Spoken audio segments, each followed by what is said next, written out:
दोस्तों, target with PS Parihar channel में आपका स्वागत है। आइए शुरू करते हैं और देख लेते हैं कि दैनिक सायंकाल समाचार के इस वीडियो में विद्यार्थी जीवन से संबंधित कौन कौन सी सूचनाएं हैं। तो वीडियो को जल्दी से लाइक कर दें, शेयर कर दें। जिन छात्रों ने चैनल को अभी भी सब्सक्राइब न किया हो तो जल्दी से सब्सक्राइब कर लें, ताकि आप लोगों को इसी प्रकार की ऑथेंटिक अपडेट्स सबसे पहले मिलती रहें। चलिए शुरू करते हैं, बात करते हैं सबसे पहले एलटी ग्रेड शिक्षक भर्ती की।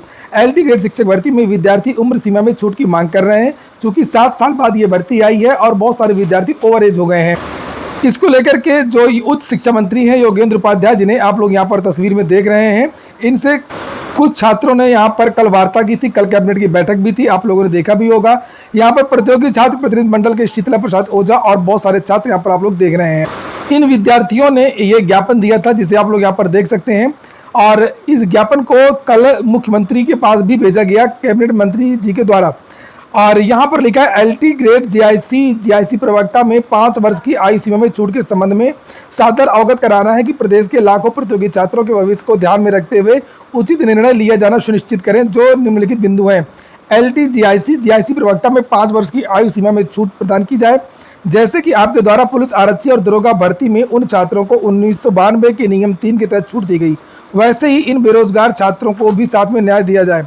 महोदय, इसकी गणना 1 जुलाई 2019 से की, ताकि प्रदेश के लाखों प्रतियोगी छात्र लाभान्वित हो सके। नीचे लिखा कि अतः आपसे अनुरोध है कि उक्त 3 बिंदुओं पर गंभीरता से विचार करते हुए त्वरित निर्णय लिया जाए। हम सभी बेरोजगार छात्र आपके आजीवन आभारी रहेंगे। शीतला प्रसाद ओझा, प्रतियोगी छात्र प्रतिनिधि मंडल, रणविजय सिंह, इंद्र कुमार पाठक, दीपक सिंह, सौम्या, दर्शना, सुधीर मिश्रा, किरण कुमार मिश्रा, विनय कुमार। कल जो शिक्षा मंत्री से वार्ता हुई है, उसके संबंध में एक विस्तृत प्रेस विज्ञप्ति भी इन छात्रों की तरफ से जारी की गई है, जिसमें पूरा घटना बताया गया है। लिखा है, एलटी जीआईसी प्रवक्ता उम्र सीमा को छूट को लेकर के प्रतियोगी छात्र प्रतिनिधि मंडल के शीतला प्रसाद ओझा के नेतृत्व में सैकड़ों अभ्यर्थी माननीय कैबिनेट मंत्री श्री डॉक्टर योगेंद्र उपाध्याय जी उच्च शिक्षा मंत्री के आवास पर बृहस्पतिवार को पहुंचकर 7 सदस्य प्रतिनिधि मंडल नियुक्त किया गया।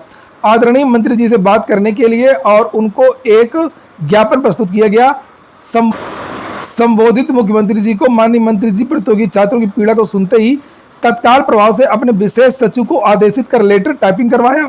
जो ज्ञापन अभी मैंने आपको दिखाया था, जो उन्होंने दिया था। प्रतिनिधि मंडल में शामिल शीतला प्रसाद ओझा, सौम्या सिंह, रणविजय सिंह, सुधीर मिश्रा, विनय तिवारी, किरण कुमार मिश्रा, भारत सिंह आदि को बात करने के लिए नियुक्त किया गया। मंत्री जी ने आश्वासन दिया कि मुख्यमंत्री जी को इस पर निर्णय लेना है, ये नीतिगत मामला है।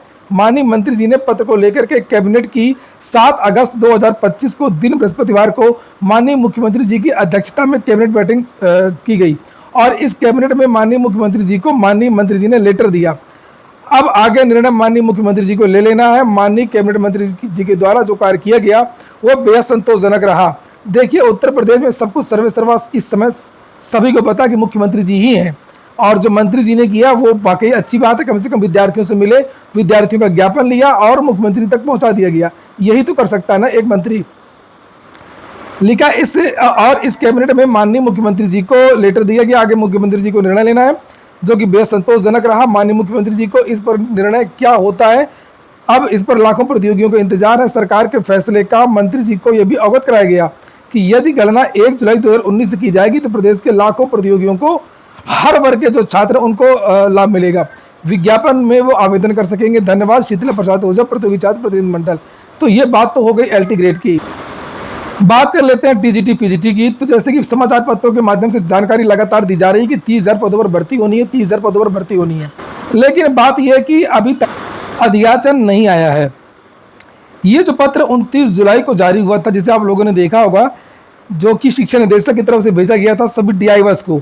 तो जो जब बहुत सारे विद्यार्थी कमेंट कर रहे थे कि सर कितने बच्चों को अध्याचन आया, क्योंकि ये जो पत्र जारी किया गया था सभी डीआईवास को, इसमें यह कहा गया था कि 5 अगस्त तक जितने भी जिले के डीआईवास हैं, सभी डीआईवास रिक्त पदों का जो डाटा है वो भेजें।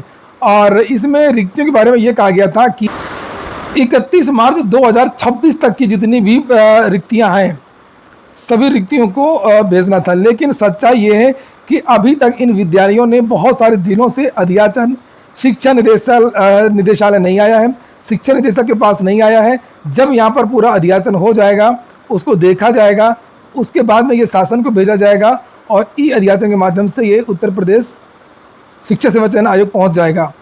और टारगेट है शिक्षा सेवा चयन आयोग का और शासन का, जो चर्चा निकल करके आ रही हैं कि इसका कम से कम विज्ञापन तो सितंबर के महीने में जारी कर दिया जाए। लेकिन जो स्थिति इस समय निकल करके आ रही है कि अभी तक आधे से ज़्यादा जिलों ने अधियाचन नहीं भेजा है। और यहाँ पर आपने देखा होगा कि लिखा हुआ है 5 अगस्त 2025। और सबसे बड़ी बात यह है कि जितने जिलों से अधियाचन आया है उनमें सबसे बड़ी बात यह है कि कंप्यूटर शिक्षक भर्ती का एक भी पद का अधियाचन नहीं आया है। जबकि मई 2024 में यह कहा गया था कि नए पद सृजित होंगे और नए पदों के सृजन का प्रस्ताव शासन को भेजा गया था, माननीय मुख्यमंत्री जी के पास भेजा गया था। और ये जो सूचना दी गई थी वो जो महेंद्र देव जी हैं उनके द्वारा ये जानकारी दी गई थी। लेकिन ऐसा लगता है कि कंप्यूटर के पद सृजन की जो फाइल है वो ज्यों की त्यों पड़ी है। और जो भी विद्यार्थी जो उम्मीद लगाए हुए हैं कि टीजीटी की भर्ती आएगी, तो जब विज्ञापन जारी हो जाएगा तब आप लोग आंदोलन करेंगे तो कुछ नहीं होगा, रह जाएंगे। जिस तरीके से आपने अभी देखा बहुत सारी भर्तियों में जब विज्ञापन जारी हो जाता है तब कुछ हो नहीं पाता है। जैसे एलटी में देख लीजिए, जो नया बदलाव हुआ है तो अब कुछ नहीं हो पा रहा है। संस्कृत चाहिए तो चाहिए इंटरमीडिएट में। तो अभी समय है, इस समय अधियाचन की प्रक्रिया चल रही है। जितने भी विद्यार्थी हैं कंप्यूटर के, वो सभी विद्यार्थी एक बार जो है जोरदार तरीके से दबाव बनाएं। अभी तो कुछ हो सकता है, नहीं तो नोटिफिकेशन जारी हो गया। पिछली बार भी ऐसा ही हुआ था 2022 के विज्ञापन में। बहुत सारे विद्यार्थी गए थे और उन्होंने कहा था कि कंप्यूटर विषय है यूपी बोर्ड में, अगर कंप्यूटर नहीं रहेगा तो क्या होगा। एलटी में कंप्यूटर भर्ती आती है और तो टीजीटी पीजीटी में क्यों नहीं आती है। तो ये कहा गया था कि अब बहुत देर हो चुकी है, अगली बार हम करेंगे। ये उनका बयान था, मुझे याद है। बहुत सारे छात्र थे, नरेंद्र नाम है उनका, कौन से छात्र थे।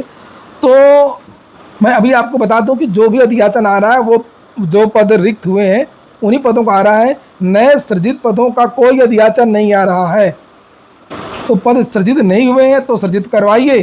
कहाँ पर फाइल अटकी हुई है इसके बारे में स्थिति स्पष्ट करवाइए, चाहे निदेशालय जाइए आप, चाहे आयोग जाइए आप, नहीं तो इस बार भी आप लोग रह जाएंगे। लेकिन ये पहली भर्ती है, अगर आ गई तो 4500 अशासकीय सहायता प्राप्त विद्यालय हैं। एक विद्यालय में कम से कम 2 शिक्षक तो रहेंगे ही रहेंगे, एक टीजीटी का एक पीजीटी का।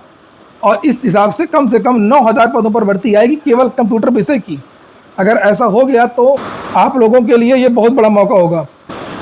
चलिए एक और सूचना है उसको भी जल्दी से देख लीजिए। बीपीएससी से एक नोटिफिकेशन जारी हुआ है। यहाँ पर ये लिखा है बिहार विज्ञान प्रौद्योगिकी तकनीकी शिक्षा विभाग बिहार के अंतर्गत राजकीय अभियंत्रण महाविद्यालय, जितने भी इंजीनियरिंग महाविद्यालय हैं इनमें विभिन्न विषयों में सब प्राध्यापक के कुल 539 रिक्त पदों पर नियुक्ति हेतु सुयोग्य भारतीय उम्मीदवारों से विहित प्रपत्र में ऑनलाइन आवेदन आमंत्रित किए जाते हैं। 18 अगस्त से आवेदन शुरू है और 12 सितंबर इसकी लास्ट डेट है। अधिक जानकारी आप लोगों को इस वेबसाइट पर मिल जाएगी, जा करके आप लोग देख सकते हैं और आवेदन भी कर सकेंगे। वहीं पर एसएससी की जो एक नोटिस जारी हुई है, एसएससी सीजीएल 2025 का जो एग्ज़ाम है वो पोस्टपोन कर दिया गया है। इस नोटिफिकेशन में कहा गया है कि जो 55,000 विद्यार्थी प्रभावित हुए हैं उनकी परीक्षा 29 अगस्त को होगी और नेक्स्ट जो परीक्षा है वो सितंबर के फर्स्ट वीक में होगी। आज के वीडियो में इतना ही। पूरा वीडियो सुनने के लिए बहुत बहुत धन्यवाद।